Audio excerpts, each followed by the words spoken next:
할렐루야. 이른 새벽부터 기도의 자리로 나오신 여러분 모두를 환영하고 축복합니다. 오늘은 창세기 27장의 말씀으로 여러분과 은혜 나누기를 원합니다. 이삭이 야곱을 축복했다는 사실을 이제 형 에서가 알게 됩니다.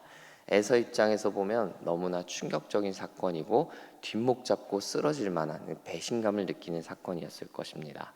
생각해 보십시오, 여러분. 에서는 아버지께 드리겠다고 사냥해서 직접 음식을 차려왔습니다. 이제 축복받고 아버지 유산도 받고 그런 꿀 떨어지는 상상을 아마 하면서 왔을 것입니다. 그런데 웬걸 이미 야곱에게 축복해 주셨다고 하니까 그의 입장에서는 얼마나 화가 나고 당황하는 일이었겠습니까? 야곱은 물론 야곱에게 축복을 해주었다는 아버지에게도 아마 분노가 치밀었을 것입니다. 너무나 미웠을 것입니다. 충분히 그의 마음을 이해할 수 있습니다. 그런데 우리가 여기서 생각해 볼 부분이 있습니다. 여러분 기억하시죠? 팥죽 한 그릇에 에서가 장자권을 팔았던 사건. 오늘 본문에서는 빼앗았다고 얘기했지만 사실은 본인이 합의해서 이거는 팔았던 사건이에요. 배고프다는 이유 하나만으로 자신의 장자권을 너무나 쉽게 가볍게 팔아버렸던 그 사건. 에서는 자신에게 주어졌던 그 장자권을 가볍게 생각했던 사람이었습니다. 반면에 장자권을 향한 소망을 가지고 있고 간절함을 가지고 달려들었던 사람은 바로 야곱입니다. 태만한 사람은 간절한 사람을 이길 수가 없는 셈인 것이죠.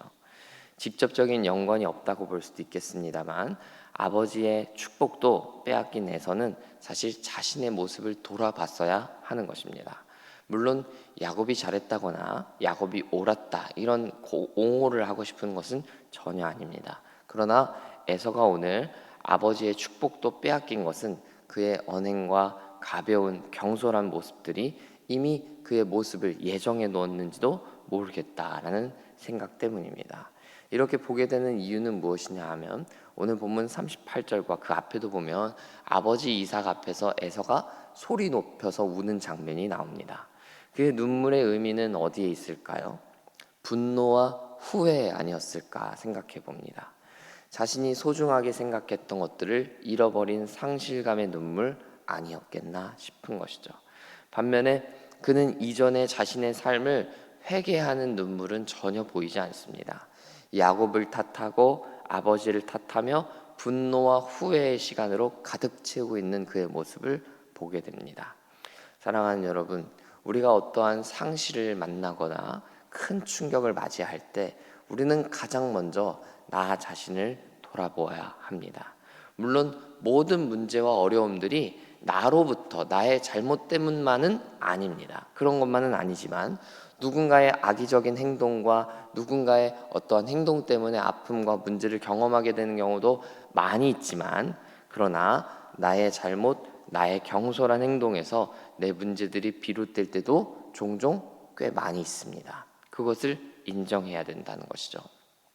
에서가 장자권에 대해서 소중하게 생각하고 팥죽 한 그릇에 그냥 쉽게 팔아넘기지 않았다면 야곱이 오늘 에서의 축복을 훔칠 생각을 할 수 있었을까요? 감히?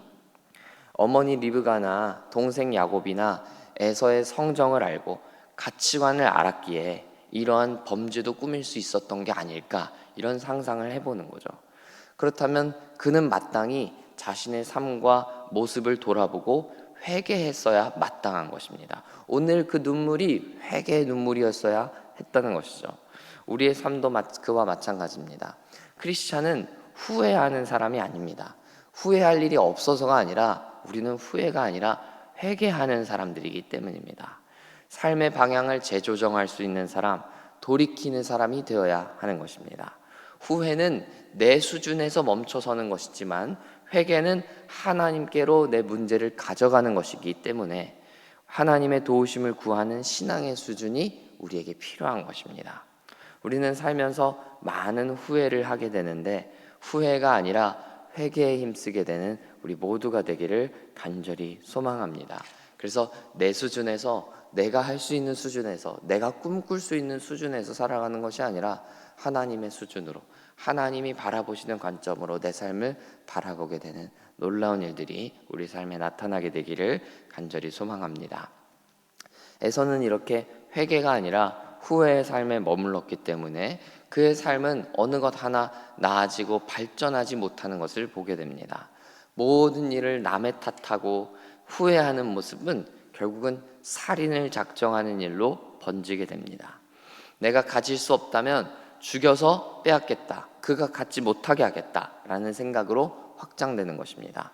그 모든 것이 내 수준에서 머무르는 수준이었다는 거예요. 내가 맞았으니 그대로 내가 갚아주겠다. 내가 맞았으니 내가 너 그대로 복수해주겠다. 그 모든 것이 내 손으로 해결하겠다라는 생각에서 비롯된다는 것입니다. 사랑하는 여러분, 그만큼 에서의 분노가 컸고 충격과 상실감이 컸다는 것, 우리 모두 다 사람이기 때문에 공감하고 이해할 수 있습니다. 그러나 아무리 그렇다 할지라도 동생을 죽이겠다, 내 손으로 복수하겠다라는 것은 동의할 수도 동의해서도 안 되는 생각인 것입니다. 크리스찬들은 상실에 대해서 어떻게 반응해야 합니까? 우리 성경 속 인물들 많이 나오지만 대표적으로 우리는 다윗을 떠올려 보면 좋을 것 같아요. 여러분, 다윗의 인생은 억울한 일로 도배되어 있었던 인생입니다. 형들 등살에 밀려서 기회를 잃어버렸던 인생이었고, 사울 왕의 공격에 죽을 고비를 넘긴 게 한두 번이 아니었습니다. 그리고 그는 아들로부터 배신당했고, 압살롬은 아버지를 버렸습니다. 그 아들 압살롬은. 여러분, 그런 억울함으로 도배되어 있는 인생, 그 다윗의 인생은 어떤 인생이었습니까? 내 인생으로 너 복수할 거야. 사울 왕 내가 죽이겠어. 압살롬 너 내 손으로 정말 한번 혼내볼 거야. 이런 이야기가 성경에 담겨 있나요? 그 마음에 왜 그런 마음이 없었겠습니까? 그의 삶에 왜 그런 복수심이 없었겠습니까? 그러나 그는 그의 손으로 복수한 일이 단 한순간도 없습니다. 그는 모두 하나님께 복수를 의뢰했습니다. 하나님께서 대신 갚아주시기를 기도했습니다. 그는 후회의 수준에 머물러서 자신의 힘으로 모든 것을 해결하지 않았던 것입니다. 사랑하는 여러분, 복수마저도 하나님께 맡기는 여러분들 되시기를 바랍니다. 상실과 아픔이 찾아올 때 나의 분노를 표출할 대상, 그 분노를 표출할 사람을 찾지 마시기 바랍니다. 하나님께 돌아오십시오. 하나님을 찾으십시오. 하나님이 여러분의 문제를 해결해 주실 것입니다. 다윗과 같이 하나님께 돌이키고 하나님을 찾고 하나님의 이름을 부르짖게 되는 여러분들 다 되시기를 간절히 소원합니다. 에서가 야곱을 죽이려 한다는 소식을 이번에도 이 어머니 리브가가 듣습니다. 리브가는 야곱을 자신의 친정으로 도피시키게 되죠. 본문 44절을 보면 리브가는 며칠 정도만 이 아들 야곱을 피신시키면 되겠다, 이런 치밀한 계획을 세웠던 걸로 보입니다. 그러나 여러분, 실제 상황은 어떻게 전개됩니까? 야곱은 며칠은커녕 몇 년 동안, 20년에 가까운 시간 동안 고향에 돌아오지 못하는 일이 벌어집니다. 심지어 리브가의 남은 생전에 야곱은 어머니를 만나지 못하게 됩니다. 이 장면을 보면 우리는 죄의 결과는 우리의 상상, 우리의 계획을 초월한다라는 것을 생각해 보게 됩니다. 리브가는 아들 야곱을 편애하는 마음에 거짓과 불법을 행하였지만 그 결과는 결국 그 사랑하는 아들을 영영 보지 못하는 결말로 다다랐다는 것입니다. 죄를 범하는 일을 두려워하고 주의해야 할 이유는 단순히 지옥 가기 때문이 아닙니다.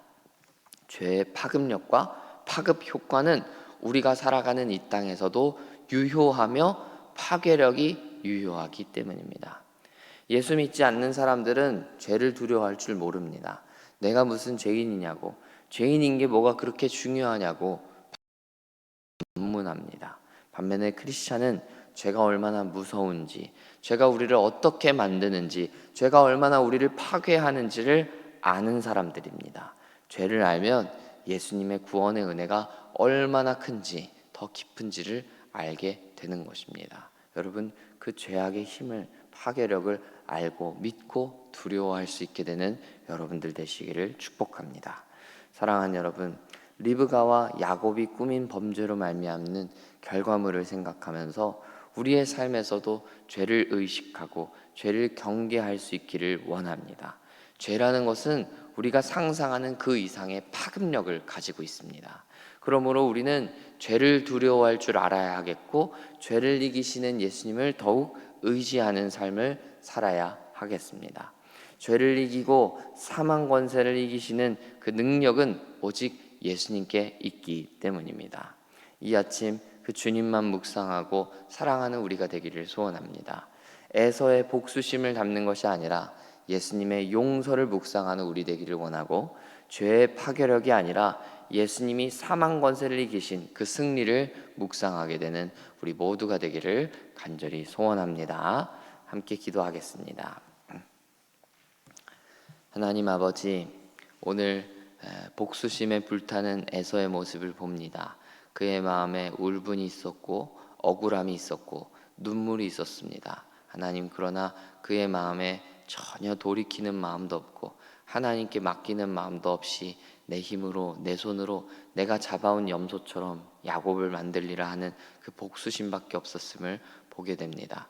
하나님, 우리의 삶에도 오늘도 어쩌면 상실감 또 상처와 아픔이 찾아올지도 모르겠습니다. 하나님, 그때마다 우리가 어떻게 반응해야 될지, 우리가 어떻게 응답해야 될지를 온전히 알게 하여 주셔서 하나님 뜻대로 하나님께 모든 것을 맡기게 되는 믿음의 사람들 다 될 수 있도록 은혜를 베풀어 주옵소서. 하나님, 우리가 사망 권세를 이기신 예수님을 의지하기를 원합니다.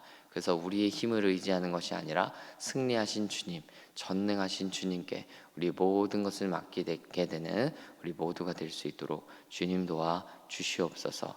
복수하고 싶어질 때, 우리의 마음을 아프게 하는 또 우리의 마음을 찢어놓는 나의 원수들 앞에서 복수하고자 하는 그 열정이 아니라 하나님께 내어 맡기고 하나님께 복수를 의탁하게 되는 믿음의 사람들 다 되게 하여 주옵소서. 예수님의 이름으로 기도합니다. 아멘.